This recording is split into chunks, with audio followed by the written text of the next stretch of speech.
28 मार्च 2026. दैनिक चालू घडामोडी bye MPSC जागरण. आजचे महत्त्वाचे प्रश्न. प्रश्न 1. अलीकडेच अपस्मार जागरूकता दिवस कधी साजरा करण्यात आला आहे? याचे अचूक उत्तर आहे पर्याय बी, मार्च 26.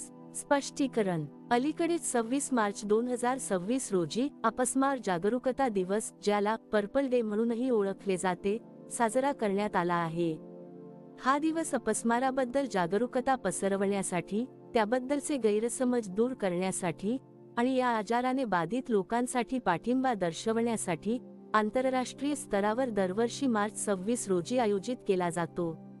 मुख्य मुद्दे. Purple day. मार्च 26 रोजी लोक जांभळ्या रंगाचे कपडे परिधान करून किंवा लॅव्हेंडरच्या फुलाचा वापर करून आपला पाठिंबा व्यक्त करतात. आंतरराष्ट्रीय अपस्मार दिवस. हा दिवस सामान्यतः फेब्रुवारीच्या दुसऱ्या सोमवारी साजरा केला जातो, तर भारतात दरवर्षी नोव्हेंबर 17 रोजी राष्ट्रीय अपस्मार दिवस साजरा केला जातो. प्रश्न 2. अलीकडेच कोणत्या राज्य सरकारने इंडस्ट्रियल पार्क पॉलिसी 2026 लॉन्च केली आहे? याचे अचूक उत्तर आहे पर्याय सी, राजस्थान. स्पष्टीकरण. राजस्थान सरकारने अलीकडेच इंडस्ट्रियल पार्क पॉलिसी 2026 औद्योगिक पार्क प्रोत्साहन धोरण 2026 ला मंजुरी दिली आहे. मुख्यमंत्री भजनलाल शर्मा यांच्या नेतृत्वाखाली राज्यातील गुंतवणूक, पायाभूत सुविधांचा विकास आणि खाजगी भागीदारीच्या माध्यमातून रोजगाराच्या नवीन संधी निर्माण करण्यासाठी हे धोरण सुरू करण्यात आले आहे. राजस्थान राज्याची माहिती. राजधानी जयपूर. मुख्यमंत्री भजनलाल शर्मा. राज्यपाल हरिभाऊ किसनराव बागडे. येथे लोकसभा 25, राज्यसभा 10 आणि विधानसभा 200 जागा आहेत. आता पाहू राजस्थानशी संबंधित इतर चालू घडामोडी. राजस्थानमधील प्रसिद्ध माउंट आबूचे नाव बदलून आता अबुराज असे ठेवण्यात आले आहे. भारतीय सैन्याने पोखरण फील्ड फायरिंग रेंजमध्ये अग्निवर्षा हा लष्करी सराव केला. राष्ट्रपती द्रौपदी मुर्मू यांनी जैसलमेरमध्ये प्रचंड हेलिकॉप्टरमधून उड्डाण करून इतिहास रचला. भारतीय सैन्याने पोखरण फील्ड फायरिंग रेंजमध्ये स्ट्रेला 10 क्षेपणास्त्राची यशस्वी चाचणी केली. ग्रामीण पर्यटनाला चालना देण्यासाठी, नवीन नोकऱ्या निर्माण करण्यासाठी आणि स्थानिक उत्पन्न वाढवण्यासाठी राजस्थानने होमस्टे स्कीम 2026 सुरू केली आहे. राजस्थान हे भारतातील सर्वात मोठे लोकर उत्पादक राज्य म्हणून समोर आले आहे. प्रश्न 3. अलीकडेच एकात्म मानवदर्शन भारताचा जागतिक दृष्टिकोन या विषयावरील आंतरराष्ट्रीय शैक्षणिक परिषदेचे उद्घाटन कोठे झाले आहे? याचे अचूक उत्तर आहे पर्याय बी, म्हैसूर. स्पष्टीकरण. उपराष्ट्रपती CP राधाकृष्णन यांनी आज म्हैसूर येथील कर्नाटक राज्य मुक्त विद्यापीठात एकात्म मानवदर्शन भारताचा जागतिक दृष्टिकोन या विषयावर आयोजित आंतरराष्ट्रीय शैक्षणिक परिषदेचे आभासी पद्धतीने उद्घाटन केले. ही परिषद KSOU म्हैसूर यांनी प्रज्ञा प्रवाह आणि doctor Shyama Prasad Mukherjee research foundation यांच्या संयुक्त विद्यमाने आयोजित केली आहे. प्रश्न 4. अलीकडेच वनसंवर्धनाला चालना देण्यासाठी कोणत्या राज्याने निंगोल वन उपक्रम सुरू केला आहे? याचे अचूक उत्तर आहे पर्याय सी, मणिपूर. स्पष्टीकरण. अलीकडेच मणिपूर सरकारने वनसंवर्धनाला चालना देण्यासाठी आणि सामुदायिक सहभाग वाढवण्यासाठी निंगोल वन उपक्रम सुरू केला आहे. हा उपक्रम आंतरराष्ट्रीय वन दिनाच्या निमित्ताने सुरू करण्यात आला असून तो प्रामुख्याने निसर्ग संवर्धन आणि जैवविविधतेच्या रक्षणासाठी महिलांच्या सक्रिय भूमिकेवर भर देतो. अशाच प्रकारचा समान उपक्रम झारखंडच्या पलामू व्याघ्र प्रकल्पातही अशाच प्रकारचा वनजीवी दीदी उपक्रम सुरू करण्यात आला आहे, ज्यामध्ये महिलांना वनरक्षक म्हणून सहभागी करून घेतले जाते. मणिपूर राज्याची माहिती. राजधानी इम्फाळ. मुख्यमंत्री युमनाम खेमचंद सिंग. राज्यपाल अजय कुमार भल्ला. येथे लोकसभा 2, राज्यसभा 1 आणि विधानसभा 60 जागा आहेत. आता पाहू मणिपूरशी संबंधित इतर चालू घडामोडी. एग्रीव्हिजन कृषी युवा संसद 2026 नावाच्या कृषी परिषदेचे आयोजन मणिपूरमध्ये करण्यात आले. एग्री युथ पार्लमेंट 2026 चे आयोजन इम्फाळमध्ये करण्यात आले. मणिपूरमध्ये 78वा झोमी राष्ट्रीय दिवस साजरा करण्यात आला. मणिपूरमध्ये गान नगई सण साजरा करण्यात आला. मणिपूरमध्ये इमोई नेरात्पा सण साजरा करण्यात आला. मणिपूरने पश्चिम बंगालचा पराभव करून 30वी सिनियर महिला राष्ट्रीय फुटबॉल चॅम्पियनशिप जिंकली. मणिपूरमध्ये मेरा होऊ चोंगबा महोत्सव साजरा करण्यात आला. 14व्या सिराराखोंग हथई मिरची महोत्सवाचे उद्घाटन मणिपूरमध्ये झाले. प्रश्न 5. अलीकडेच भारतीय हवाई दलाची सूर्यकिरण एरोबॅटिक टीम 2 दिवसांचे हवाई प्रदर्शन कोठे आयोजित करत आहे? याचे अचूक उत्तर आहे पर्याय डी, चंदीगड. स्पष्टीकरण. भारतीय हवाई दलाची प्रसिद्ध सूर्यकिरण एरोबॅटिक टीम 27 आणि 28 मार्च 2026 रोजी चंदीगडमधील सुखना तलावावर 2 दिवसांचे चित्तथरारक हवाई प्रदर्शन आयोजित करत आहे. या प्रदर्शनात ही टीम आपल्या हाक MK-132 विमानांद्वारे आकाशात कसरती दाखवणार आहे. हे प्रदर्शन चंदीगडमध्ये होणाऱ्या आगामी MiG-21 च्या निरोप समारंभाचा एक भाग आहे. प्रश्न 6. अलीकडेच प्रसिद्ध झालेल्या QS वर्ल्ड युनिव्हर्सिटी रँकिंग 2026 मध्ये कोणत्या भारतीय शैक्षणिक संस्थेला प्रथम स्थान मिळाले आहे? याचे अचूक उत्तर आहे पर्याय बी, IIT दिल्ली. स्पष्टीकरण. अलीकडेच जाहीर झालेल्या QS वर्ल्ड युनिव्हर्सिटी रँकिंग 2026 मध्ये IIT दिल्लीला भारतात प्रथम स्थान मिळाले आहे. ही संस्था 150व्या स्थानावरून प्रगती करत 123व्या स्थानावर पोहोचली आहे, जी तिची आतापर्यंतची सर्वोच्च रँकिंग आहे. यावेळी भारतातील एकूण 54 संस्थांचा या क्रमवारीत समावेश करण्यात आला आहे. आता पाहू IITशी संबंधित इतर चालू घडामोडी. स्पर्धा परीक्षांची तयारी करणाऱ्या विद्यार्थ्यांच्या मदतीसाठी शिक्षण मंत्रालयाने साथी ॲप IIT कानपूरच्या सहकार्याने विकसित केले आहे. दिल्ली सरकारने वायू प्रदूषण कमी करण्यासाठी स्मॉग इटिंग पृष्ठभागांच्या चाचणीसाठी IIT मद्राससोबत करार केला आहे. IIT मुंबईने हनीवेल सोबत मिळून सस्टेनेबिलिटी स्किल्स हब सुरू केले आहे. प्राचीन भारतीय विज्ञानावर राष्ट्रीय परिषद IIT धनबाद येथे आयोजित करण्यात आली. IIT मद्रासने दुबईमध्ये AI इनोव्हेशन सेंटर लॉन्च केले आहे. IIT गुवाहाटीने पूर्व हिमालयातील हिमनद्यांच्या धोक्यांचा मागोवा घेण्याचे तंत्रज्ञान विकसित केले आहे. प्रश्न 7. अलीकडेच पेरियासामी कुमारन यांची कोठे भारताचे उच्चायुक्त म्हणून नियुक्ती करण्यात आली आहे? याचे अचूक उत्तर आहे पर्याय सी, युनायटेड किंगडम. स्पष्टीकरण. अलीकडेच 1992 बॅचचे IFS अधिकारी पेरियासामी कुमारन यांची युनायटेड किंगडममध्ये भारताचे पुढील उच्चायुक्त म्हणून नियुक्ती करण्यात आली आहे. ते सध्या परराष्ट्र मंत्रालयात सचिव म्हणून कार्यरत आहेत आणि लवकरच ते लंडनमध्ये विक्रम दोरईस्वामी यांची जागा घेतील. विक्रम दोरईस्वामी यांची चीनमध्ये भारताचे राजदूत म्हणून नियुक्ती करण्यात आली आहे. पेरियासामी कुमारन यांनी यापूर्वी कतारमध्ये भारतीय राजदूत आणि सिंगापूरमध्ये भारताचे उच्चायुक्त म्हणूनही काम पाहिले आहे. युनायटेड किंगडम संबंधित माहिती. राजधानी लंडन. चलन पाऊंड स्टर्लिंग. पंतप्रधान कीर स्टारमर. UK हा इंग्लंड, स्कॉटलंड, वेल्स आणि नॉर्दर्न आयर्लंड मिळून तयार होतो. आता पाहू UK संबंधित इतर चालू घडामोडी. भारतीय हवाई दलाने ब्रिटनच्या रॉयल एअर फोर्सच्या वैमानिकांना प्रशिक्षण देण्यास संमती दिली आहे.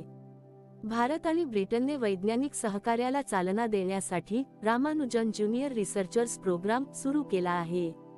डेव्हिड लॅमी यांची ब्रिटनचे नवीन उपपंतप्रधान म्हणून नियुक्ती करण्यात आली आहे. कशांगी मेश्राम ही ब्रिटनची सर्वात तरुण सॉलिसिटर बनली आहे. जेकब बेथेल हा इंग्लंडच्या पुरुष क्रिकेट संघाचा सर्वात तरुण कर्णधार बनला आहे.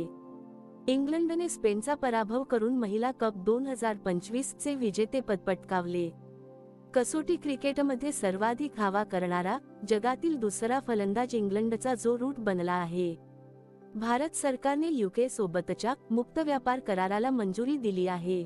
प्रश्न 8. अलीकडेच DPIIT ने भारताची स्टार्टअप इकोसिस्टम मजबूत करण्यासाठी कोणत्या फिनटेक प्लॅटफॉर्मसोबत भागीदारी केली आहे? याचे अचूक उत्तर आहे पर्याय सी, रेझरपे.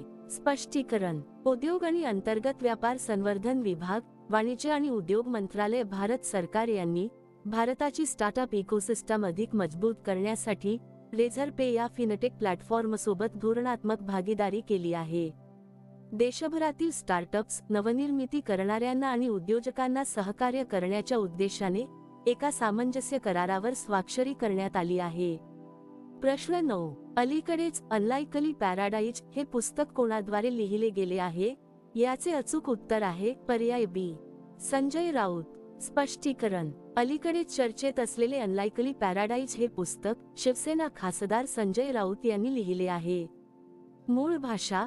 हे पुस्तक मूळतः मराठीत नरकातला स्वर्ग या नावाने प्रकाशित झाले होते, ज्याचा इंग्रजी अनुवाद अनलाइकली पॅराडाइज असा करण्यात आला आहे. वादग्रस्त दावे. या पुस्तकात माजी उपराष्ट्रपती जगदीप धनखड यांचा राजीनामा, ईडीचा दबाव आणि भारतीय राजकारणातील अंतर्गत घडामोडींचा उल्लेख आहे.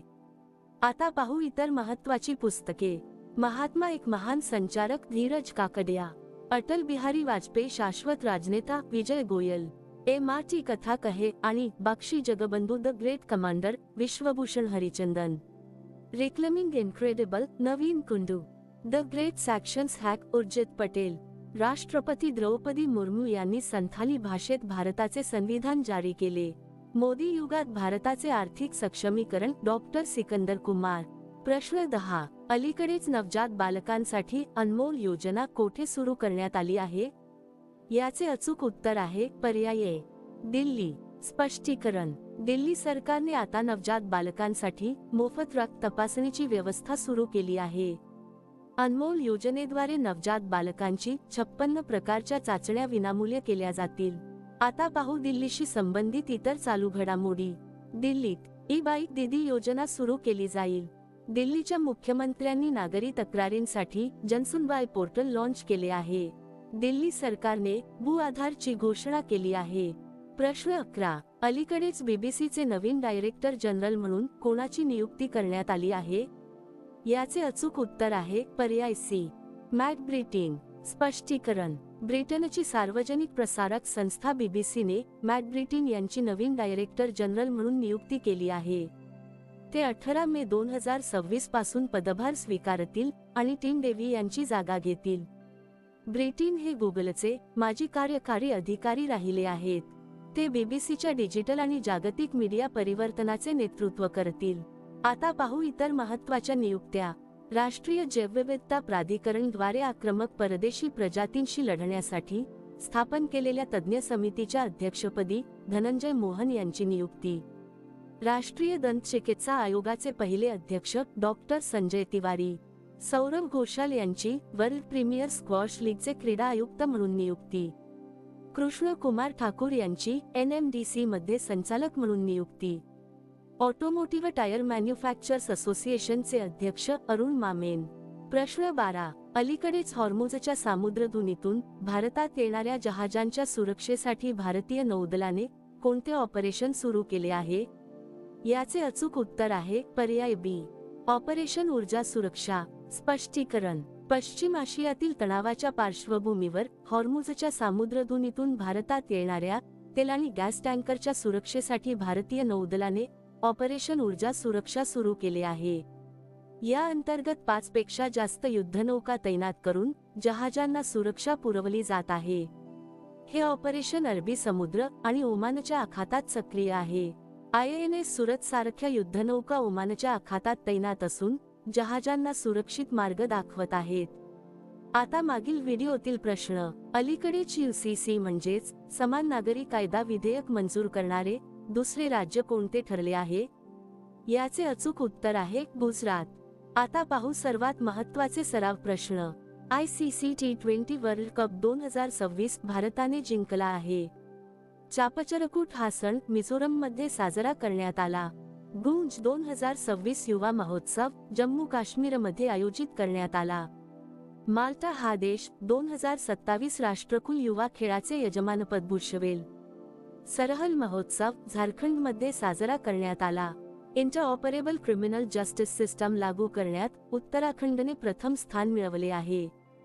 गौधाम योजना छत्तीसगडमध्ये सुरू करण्यात आली आहे. जम्मू काश्मीरने 67 वर्षात पहिल्यांदा रणजी ट्रॉफी जिंकली आहे.